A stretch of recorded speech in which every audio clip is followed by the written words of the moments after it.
ഞാവൽപ്പഴം 100-ൽ 99 ഗുണങ്ങൾ. പണ്ട് കേരളത്തിലെ ഒട്ടുമിക്ക വീടുകളിലും ഉണ്ടായിരുന്നതും ഇപ്പോൾ അന്യമായിക്കൊണ്ടിരിക്കുന്നതുമായ ഞാവലിനെക്കുറിച്ചാണ് ഇന്ന് പറയുന്നത്. ഞാവൽപ്പഴം എന്ന് കേട്ടാൽ ആദ്യം നമുക്ക് മനസ്സിലേക്ക് ഓടിയെത്തുന്നത് അതിന്റെ നിറമാണ്.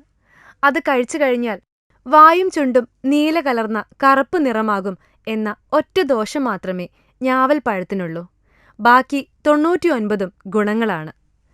ഞാവൽ മരത്തിന്റെ ഇലയും തൊലിയും പഴങ്ങളും കുരുവും എല്ലാം തന്നെ ഔഷധഗുണങ്ങളുടെ കലവറയാണ്. പ്രമേഹം കുറയ്ക്കാൻ ഞാവൽപ്പഴത്തിന്റെ കുരുവിന് അപാരമായ കഴിവുണ്ട്. പഴം കഴിക്കുന്നത് വയറിന് സുഖം തരികയും മൂത്രം ധാരാളം പോകുന്നതിന് സഹായിക്കുകയും ചെയ്യുന്നു. അർശസ്, വയറുകടി, വിളർച്ച എന്നിവയ്ക്ക് ഞാവൽ കഴിക്കുന്നത് ഗുണകരമാണ്. വായിലുണ്ടാകുന്ന